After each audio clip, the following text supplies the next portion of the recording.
the Catch Wrestling Alliance. We're here to keep real wrestling alive. Thank you for joining me.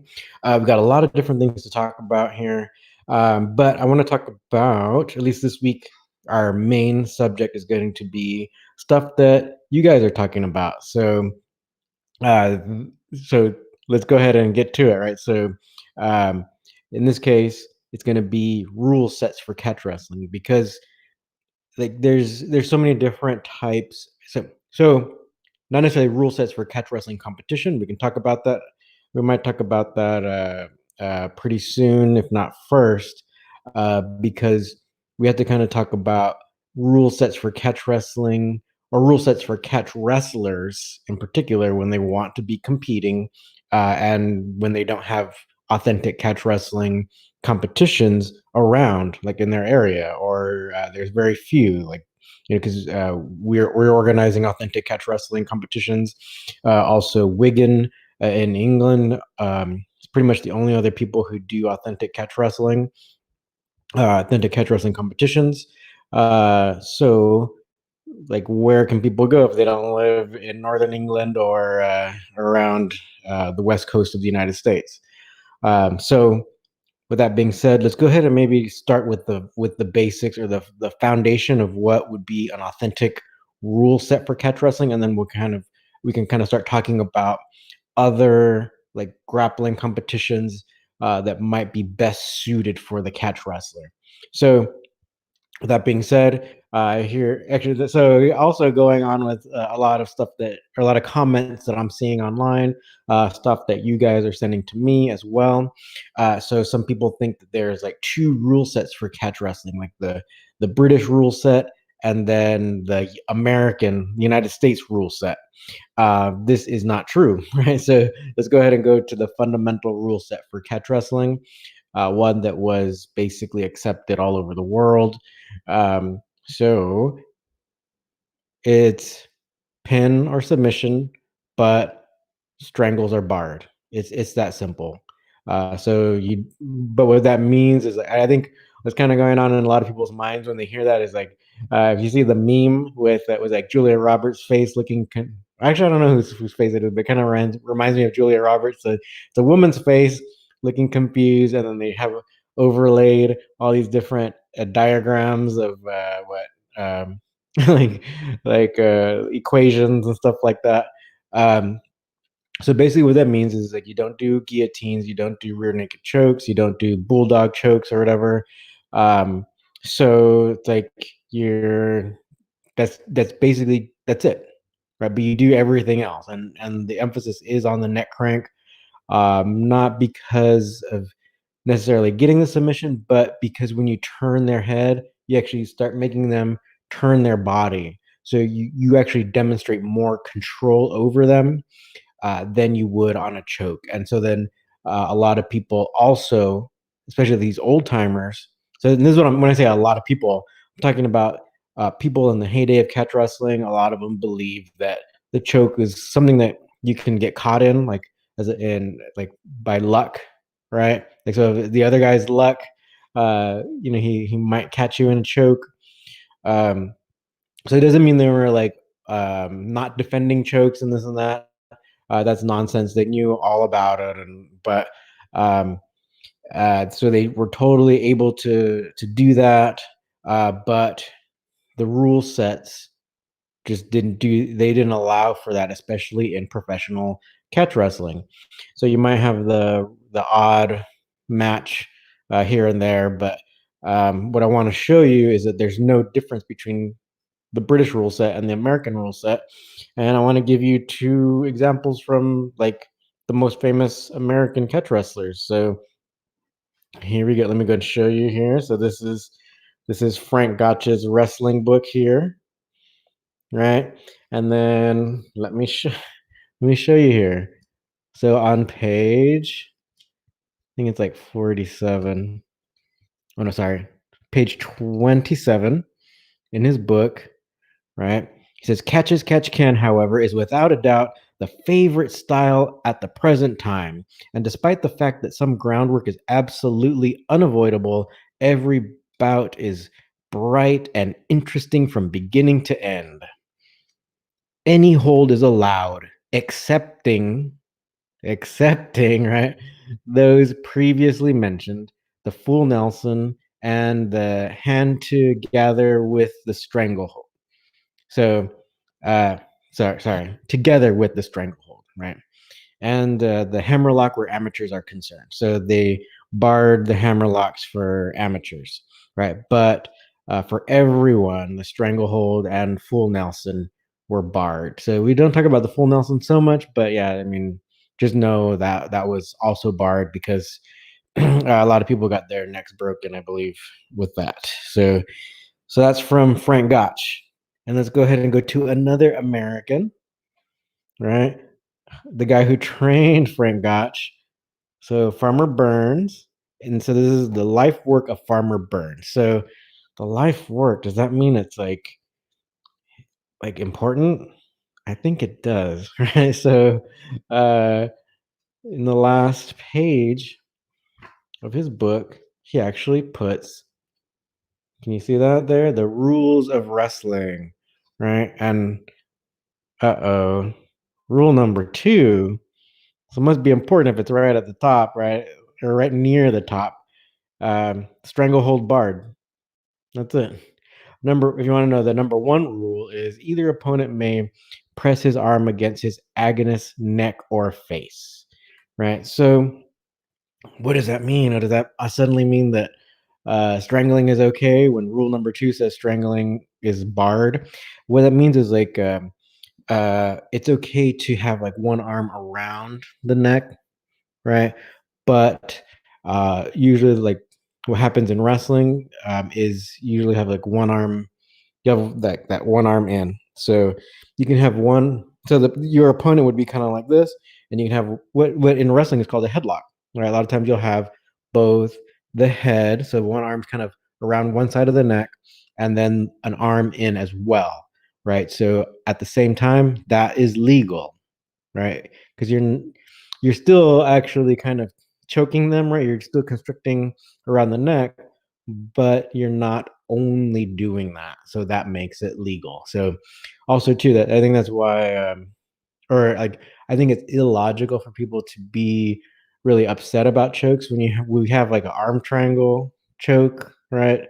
uh that's in jujitsu, that's also catch wrestling, right? So in a way there's like still kind of loopholes to the whole choking or strangling thing.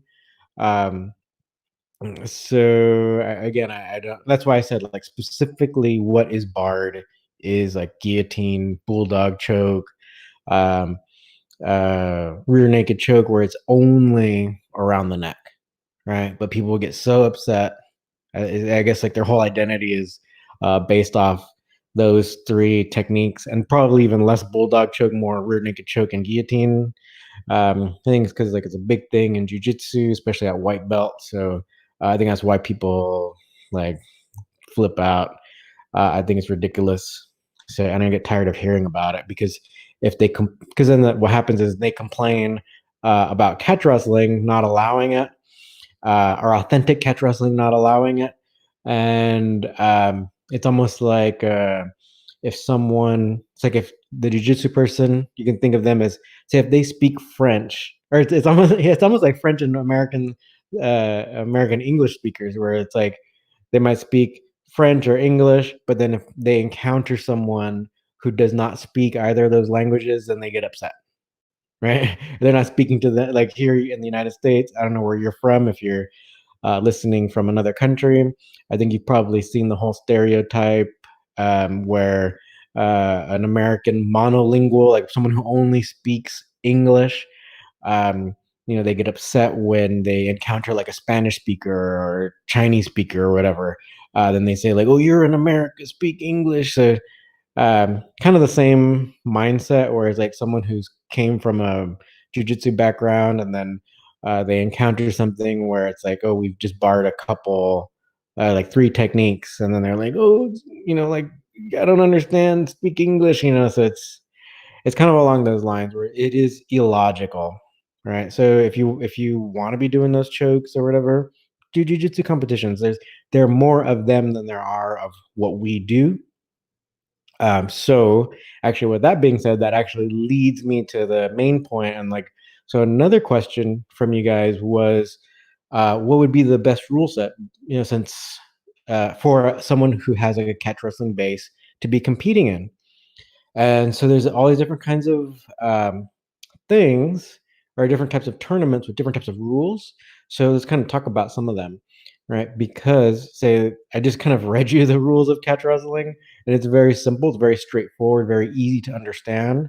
So basically, there's just no chokes, and then you pin or submission. There's no points, right? And no time limit.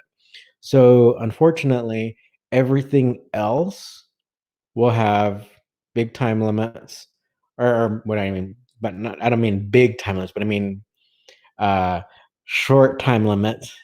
Um, so in the way, in my mind, that's like a big thing because since catch wrestling didn't have time limits, and actually in our events we have a 20-minute time limit.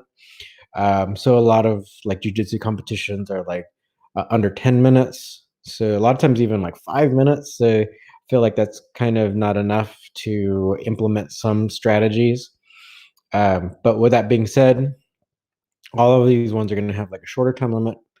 Um, and then they're going to have different points for, say, like takedowns or passing guard, getting mount, reversal. So if someone gets you down and all like, so you're on bottom, and then you sweep them, right? So that basically means that you go from bottom to top.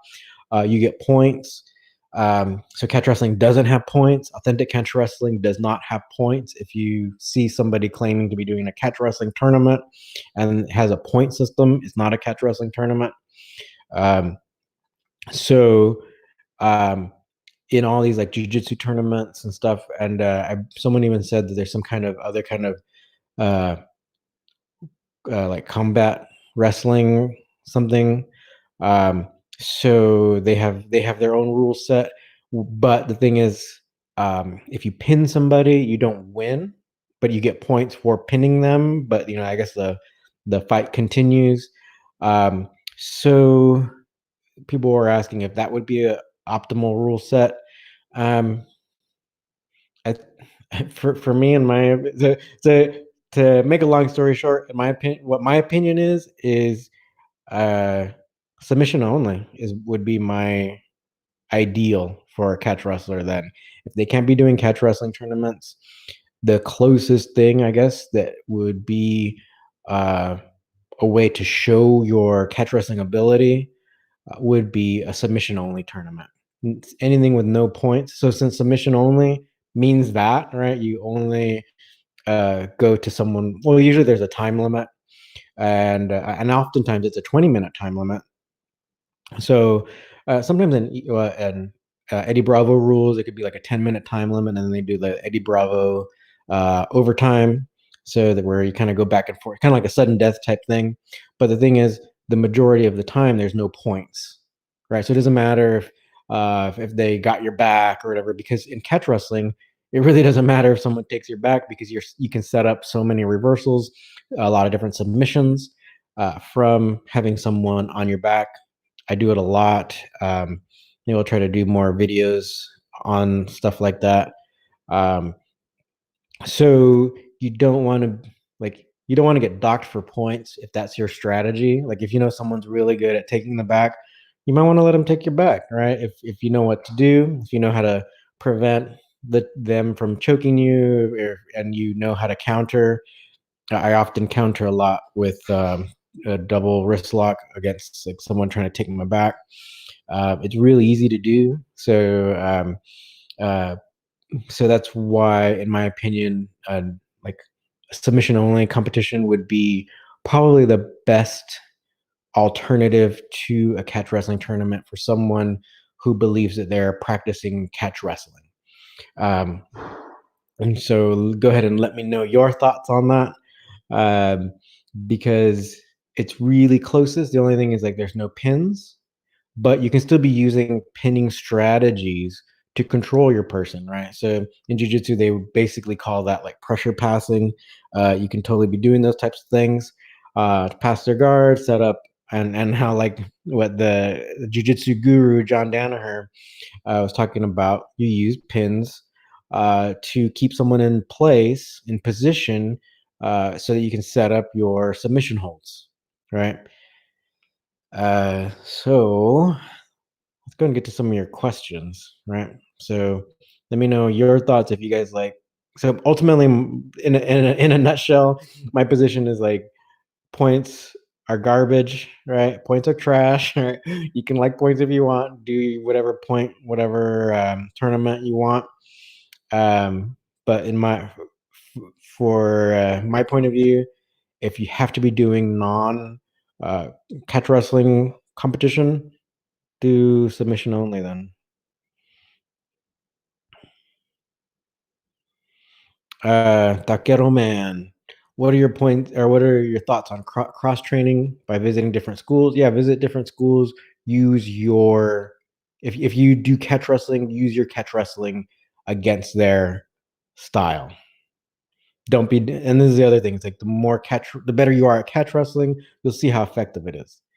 Um, that my good friend John Strickland, the other authentic catch wrestling coach on the East Coast, he often talks about that, where it's like a lot of people believe they have to be learning all these different styles to be a better catch wrestler, but it's like why don't you just do catch wrestling and become a better catch wrestler? You don't necessarily have to be doing learning so much from other styles, but you can be practicing against them.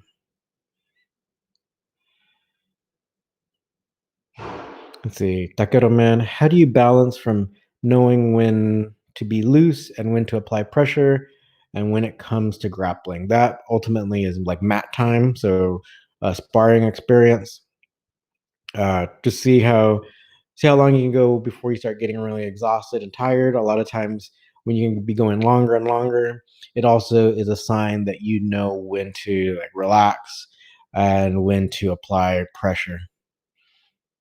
And just know, like lift with your legs. Right? A lot of times, you can be standing, or like say if someone comes at you at seated guard. If you go to like a jujitsu school, um, you can be standing right while they're seated, and your legs are lifting your body weight, right? Instead of just being on your knees and crouched over the person trying to struggle that way, you can probably get tired. Like your lower back will get tired from holding you up.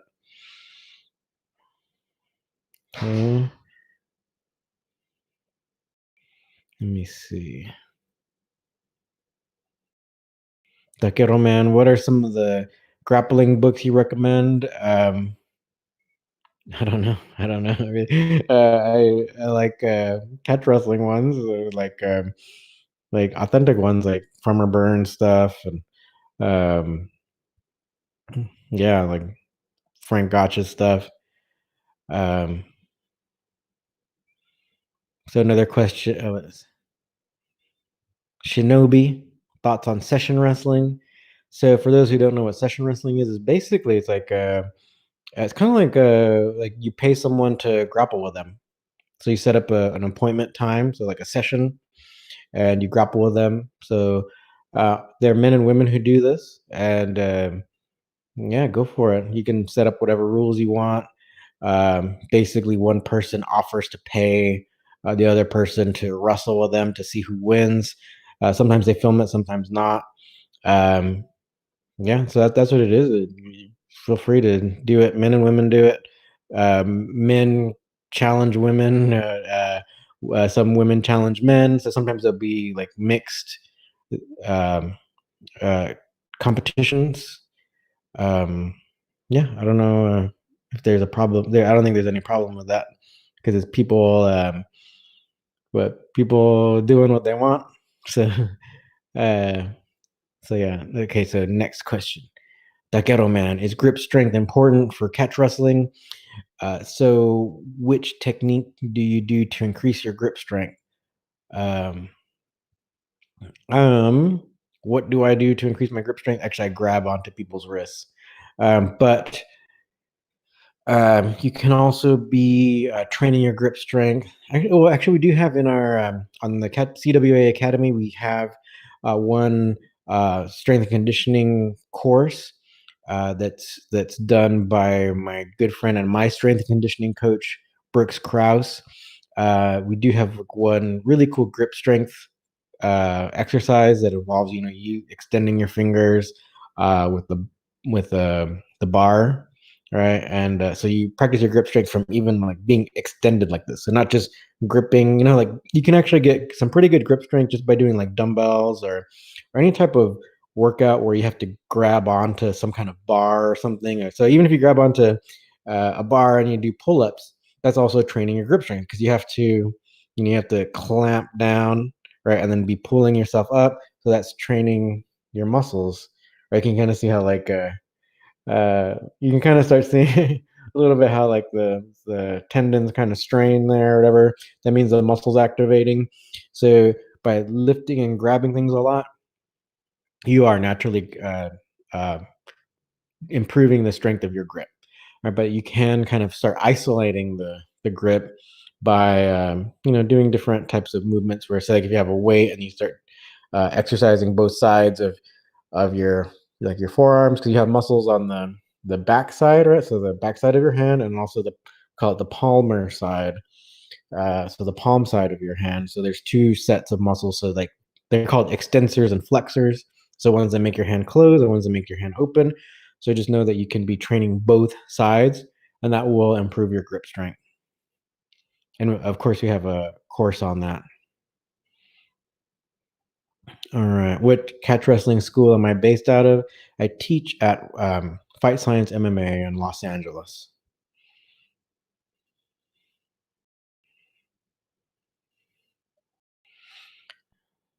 All right. Uh, so one more question from Takeru Man. Thoughts Sakuraba-san making his grappling debut in the next quintet? Yeah, great. He has a judo and catch wrestling background.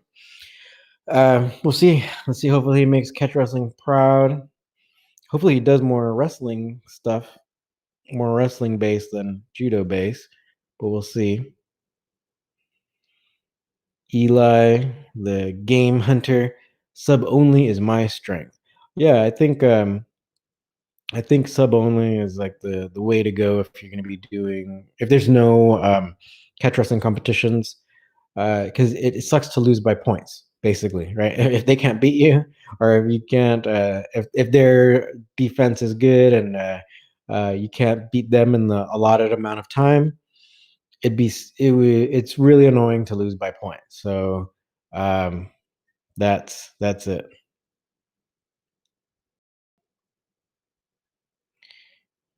Um, all right. Yeah. So Ripper Catch Wrestling says, I like the combat wrestling rule set. I just don't like points, so I cannot condone it. So that's just my opinion. Especially if you pin somebody, you just get points for it, and then they continue. Because even in judo, if you hold someone down for was like 15 seconds or something, then you win, right? So there's stuff like that where it's like a pin can actually end it. Uh, so that's my opinion, right? Okay, so go ahead and keep asking your questions. I want to kind of also talk about one other thing that came up this week. So let me go ahead and pull it up here. My good friend John Strickland, the authentic catch wrestling coach of American Hook Wrestling on the East Coast, he did a guest blog for us um,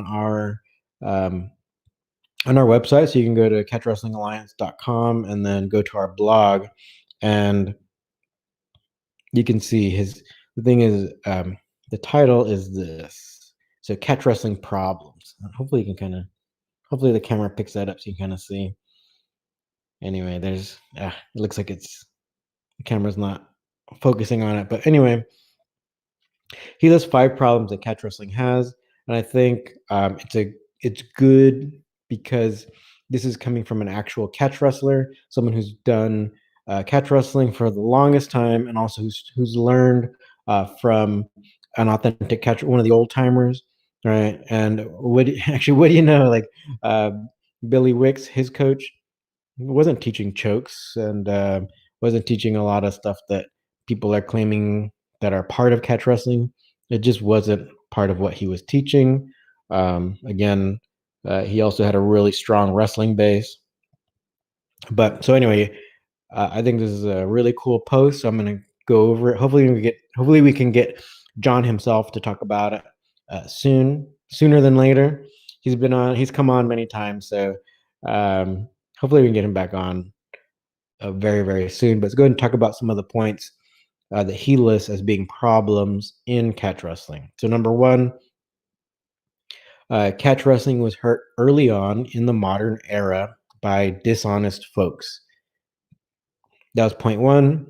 He doesn't go on and give more details, but I have to uh, live this every day. I'm sure he does also because, yeah, like we started off by talking about a few different types of um, comments that we're getting where it's like, you even see people thinking like, oh, anything is catch wrestling. What catch wrestling is whatever you want it to be, but no, it's a specific style. Or like we started off saying that some people believe that there was a British rule set and a American rule set, but I showed you both Frank Gotch and Farmer Burns have the same rule set as what we do in England. So there's no like American rule set and British rule set. It is just the rule set. Okay, number two. Um, a few catch wrestling practitioners cross train. Oh, this is actually getting to the point of was it Taquero Man who asked the question earlier? A few catch wrestling practitioners cross train because they assume it makes them better. Maybe it's their wrestling to start with that should improve. Lots of valuables here, but at least this trend appears to be closer to honest than dishonest claims, though dishonest claims still exist in this group as well. Quick to learn another art because you're losing. I should I could talk on this for days. Right. So his point is like so you go do some weekend seminar and you think you learn catch wrestling and then you go to some jiu-jitsu gym and get your ass kicked, right? I think this happened to a lot of people. They believe that they learned some cool way to counter catch wrestling or cool way to counter jujitsu. Um, there's some painful techniques, but you got to realize it's like in grappling, it's there's a lot of people who devote a lot of their life to grappling, and there's a lot of great grapplers out there. So I that's why I roll with and I train with some really great grapplers because it's good, it's challenging, and I challenge them, they challenge me. Um, and so you'll have these people who don't understand that, especially like in Southern California, we have some of the highest level of grappling because like if someone wins, say like someone from Brazil wins the Brazilian championship or they become like pro in MMA and this and that, a lot of them move here to Southern California. So the level of grappling is uh, pretty high. At most schools you go to, it's a very high level. So it's going to be different from where you're from, and I don't want to. Well, I don't want you to be upset or offended or whatever, but it's pretty true. You're going to be. It's going to be hard for people in like some um, like out of Southern California to get the same high level grappling as you can here. We have the headquarters of what 10th Planet. We have headquarters of what Cabrinhas. We have in San Diego, we have Atos, right? World class jiu-jitsu competition. There's even AOJ, just a little bit south of us as well. So it's like we're having these mega schools that you've heard of. Their headquarters are here, right? Um, so then if you go, if you go, so you get, say if you get some random person who maybe doesn't uh, train so much, right? But they want to learn some way to counter uh, all these jiu-jitsu practitioners, and they do some weekend seminar, and they think they learned catch wrestling in one weekend, which is impossible. They come back and get their asses kicked somewhere, and then they think, oh well, I better be cross training, or I better learn jiu-jitsu or judo and this and that, but they don't know that they haven't learned wrestling well enough and catch wrestling well enough to like then go off and learn these other things, right? So if you the better you learn catch wrestling, you'll find it easier and easier to counter these really good guys. But I would say it's like, yeah, it'd be great if you are, say, like competing in sub only tournaments, or rolling with really good guys, especially if you're here in Southern California, or if you're in some other, like New York also has a lot of really great grapplers. So if you can be going to these world class gyms, go ahead and test yourself. Okay, so number 3 from John. Catch can try to grow too quickly, and thus making a bad choice in how to grow it. Oh, I is actually getting to the point that I just mentioned. You can't learn this today or or this weekend. There's too much strip mall, puppy mill type thinking here, right? So yeah, if someone just thinks they can do it real quick, uh, you're not learning it, right? And you also, just like any art, you have to put time in to like refine it so that you know when to use the different techniques. And there's actually a quote that I like to refer to from Billy Riley. So he was like the big time legendary coach from Wigan, who coached all the people you know of, right? All the like, Carl and Billy Robinson and Roy Wood. So one of the things that he said was that it's like, if you're grappling and then you think, oh, now I can use a certain move, like just at this moment to counter somebody. If you can think that thought, it's already too late to use that move, right? Because wrestling is alive, right? You got to be moving, and you got to be in the moment. So if you're in the match and you're thinking these things, your reaction time is too slow. So it should be like your counter should be happening without you thinking about it, right? So once you feel that you're in the position to be doing certain counters, that's when you do it. Don't think about, or don't realize that it's time to do it, because that means that time has passed, right? The optimal time has passed. Maybe you can kind of still make it work, right? But chances are you already missed your opportunity. Okay, number 4 from John Strickland. Okay. My favorite. Why do we need to be more popular? A majority doesn't equate truth or fact. That's not how truth is measured. I'm sorry, but bass fishing by a local high school team is more popular.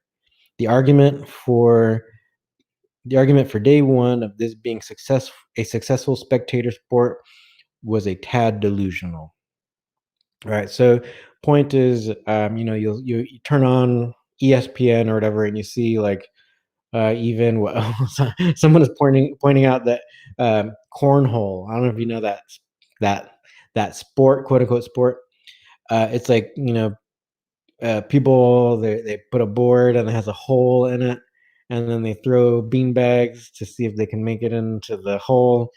Um, that's more popular than catch wrestling. And so we're kind of in the major minority.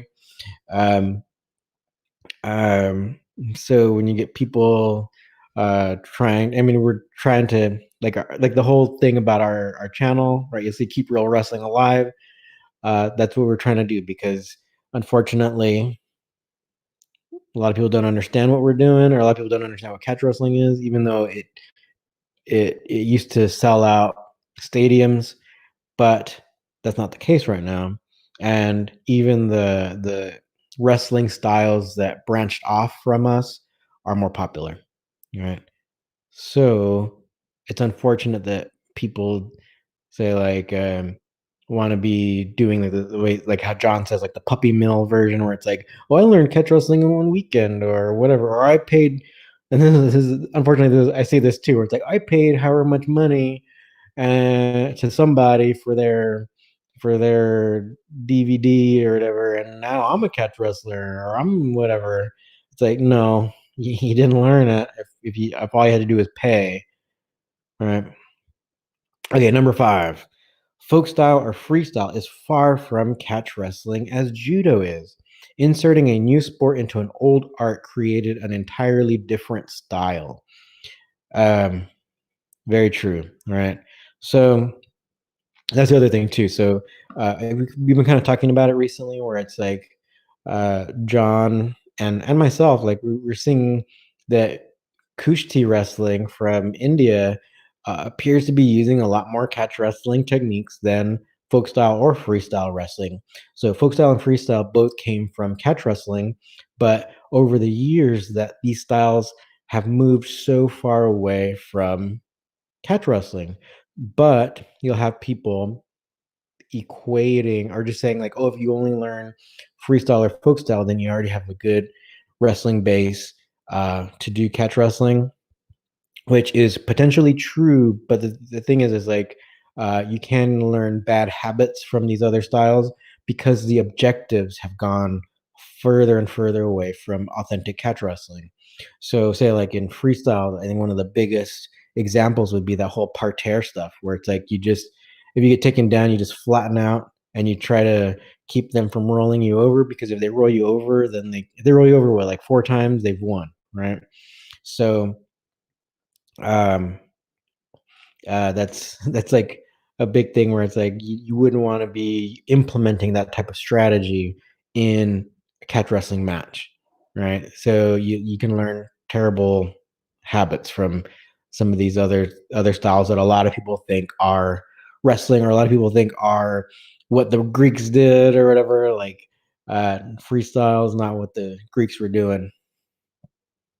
All right, so let's get so okay. Go ahead and let me know some of your thoughts on what I read about John's guest blog post. You can also go check it out on our website. Um,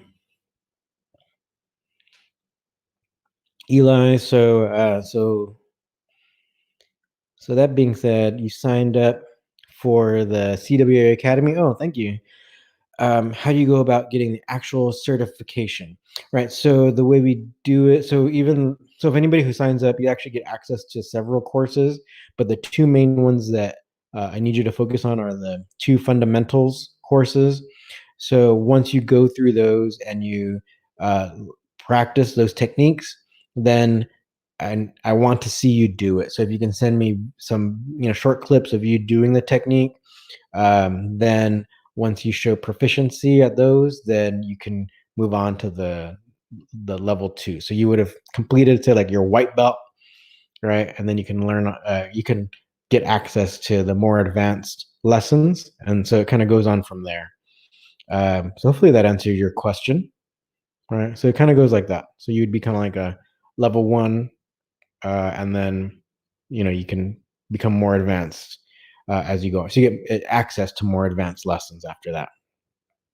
All right. Okay, so let me see. Dean Pool, favorite ride, favorite breakdown. Let me see. I kind of like the top ride stuff.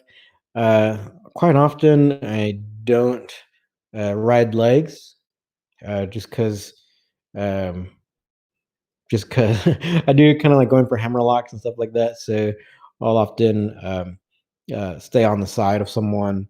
Sometimes I'll ride legs just to get them to react so that I can roll them over to pin them, or at least to get on or pass their guard, or kind of be in side control if I'm going up against a jiu-jitsu person, because sometimes they'll react once you put a leg in. So a lot of times it's for the reaction. But oftentimes I'll stay on the side, maybe try to get wrist control, try to go for the hammer lock, um, different things like that. So I won't necessarily ride legs. Okay. Eli, so you learned catch wrestling or he says, I learned catch wrestling in a weekend, but wasn't very good at it. Yeah. So thank you for corroborating my point. Catch wrestling is a real art, so you got to put time into it. You got to be working at it. Oh yeah, Takeru Man, I think I just answered your question, right? Are the separate, so what he wrote is, um, are the separate instructionals included in the CWA monthly membership? So when you join, you actually get access to, I think, virtually everything we have. I think there's just a few courses that aren't included in there that from what you can see on our website. Plus, also, you do not get the more advanced courses, so you have to kind of like I said earlier, it's like you have to demonstrate that you know the techniques, and then you get access to these courses, the more advanced ones. All right, but you do get, like, say, the fundamental stuff. You also get John Strickland's seminar, and then you get the access to um, the strength and conditioning one, right, that I mentioned earlier from my strength and conditioning coach, Brooks Krause. So you get all that, right? So yeah, go ahead and keep on asking questions. What's the most sub hold? What's the most? Oh, so from Alec 702, what's the most popular sub hold in catch wrestling tournaments? It's different, really. Say like if you get a guy like Anthony Pachek, who's competed in like most of our tournaments or most of our events, he really loves going for leg locks. We also got a lot of say like double wrist locks, of course, and then we even have some pins, and we have some. We have one that I'm thinking about from Matt Tran, where he was able to get a face lock submission or like a cross face. Um, so yeah, neck crank submissions. Those are all in there. So it's not necessarily dominated by one particular style. You say Adriano Ramos, your favorite catch wrestle? Do you mean my favorite? I think you mean my favorite catch wrestler. Um, favorite catch wrestler? I don't know if there's just one. I really like Farmer Burns. The guy who's considered the best from England is actually named Billy Joyce, right? So, um, yeah, a lot of different guys. I also like Joe Stecker. Seems like a really cool guy. He seemed like actually more self-taught, even though he was training really hard. And I think he has like a really cool story because he's put a lot of work into it, and he was able to become world champion. So um, that was really cool. He's very inspirational. He's a big time leg rider, a big time leg guy. So I'm doing a lot of body scissor stuff. They even called him like the Scissor King, right? So he's using his legs a lot.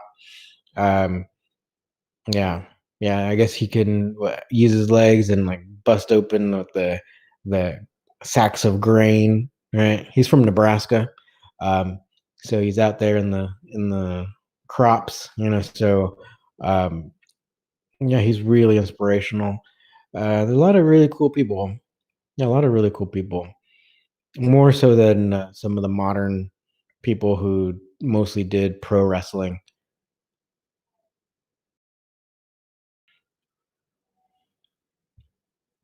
Yeah. So yeah, go ahead and ask a few more questions. But yeah, I think we kind of went over the main things that you guys were talking about, or the main things we see online. Like, so ultimately, I think even what John is saying in his blog post, and what we're talking about here is like there's different misunderstandings of catch wrestling. So um, if you are doing like the real thing and you're looking to be competing, and if you can't like come to our events or Wiggins events, then probably submission only would benefit you better, because then you wouldn't have to worry about point systems, right? And you can still use your pinning strategies, your pinning techniques to set up your submission holds, right?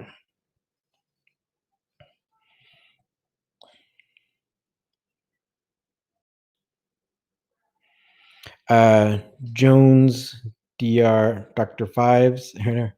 Sorry if I can't read that right, but uh, you have a question here. Been waiting to ask, what are your thoughts on where lineage and art separate? I've been seeing a lot of no-gi guys utilizing wrestling and still call it jujitsu.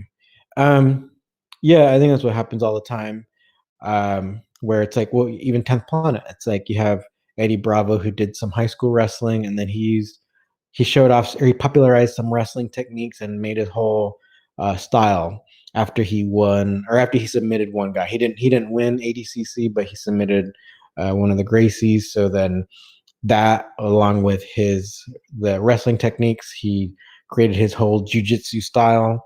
So you were kind of seeing that a lot, where um, jujitsu becomes like this style where they're just different. They're taking different techniques, but again, like kind of mentioning the whole Danaher thing again, where he talks about the value of pins. It's They're still different things. So say like even in John Strickland's thing, where it's in his blog post where he mentions the like people cross training and stuff like that. What you have in your comment is also that whole idea where it's like you have someone who does, let's say like no gi, and then they might incorporate a few wrestling techniques, but they haven't really learned the art of wrestling, right? They haven't put the whole time in and um, like be like we say like I think you kind of understand where or like I think judo might be a better example where it's like they didn't become a black belt in judo, they didn't become a national champion in judo. So then it's just you're having someone who comes from a jujitsu background and then they're taking techniques, um, and so that's why they can still call the techniques they've stolen from other styles, and they can take that, incorporate it into their style, and still continue to call it jujitsu because that's them. That's what they're doing. That's their base. Um, so I hope that answers your question, right? Because they're not all of a sudden doing catch wrestling now just because they do some kind of wrestling technique. It's still jujitsu. Yeah. So like say like even though I've learned like a lot of 10th planet techniques or whatever, um, I don't call myself a 10th planet guy. That's a and yeah, I don't consider what I'm doing uh jujitsu either. So yeah, hopefully that answers your question. Hopefully that makes sense. So it's like we'll have like a base style, and you might, and you do see that I guess from jujitsu because jujitsu in general lacks so much of the wrestling, and then I think you see them seeing like starting to learn the value of wrestling. So that's why you'll see someone like John Danaher talk about the value of pinning, right? And then posting about it on his social media that goes out to all his fans, talking about the value of these things that aren't from their style, like naturally. And so you'll see that. Yeah.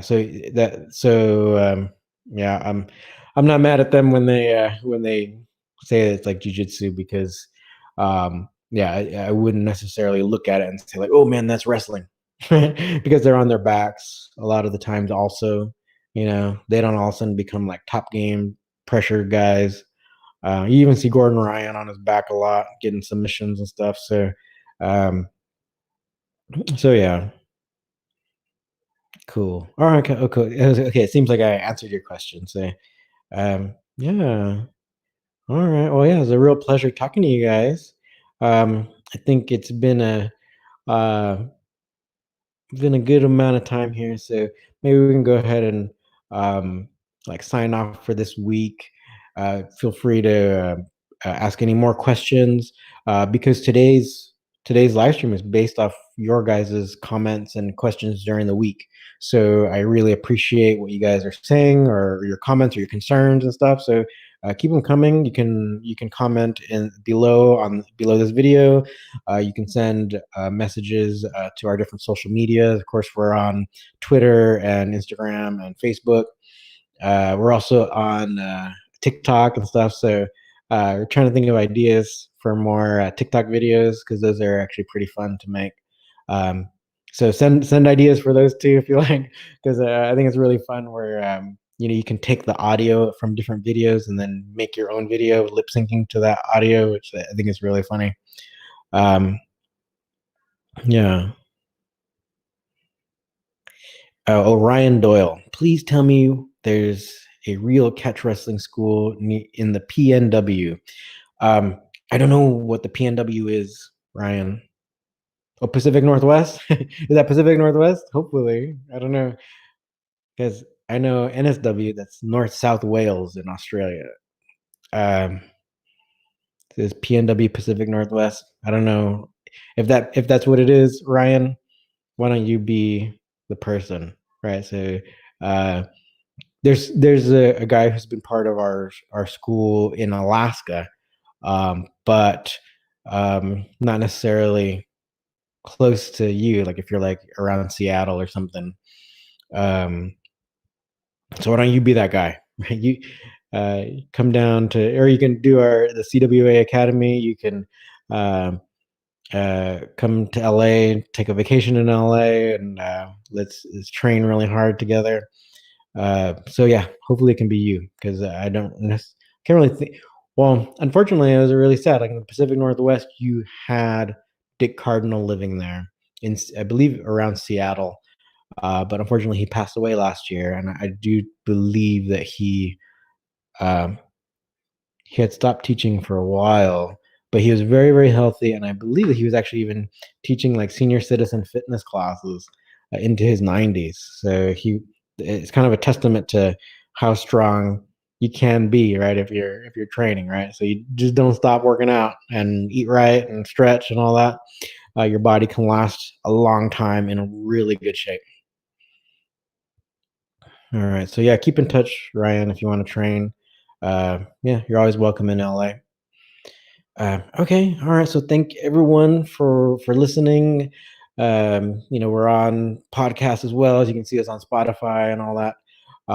So yeah, keep real wrestling alive. Thanks.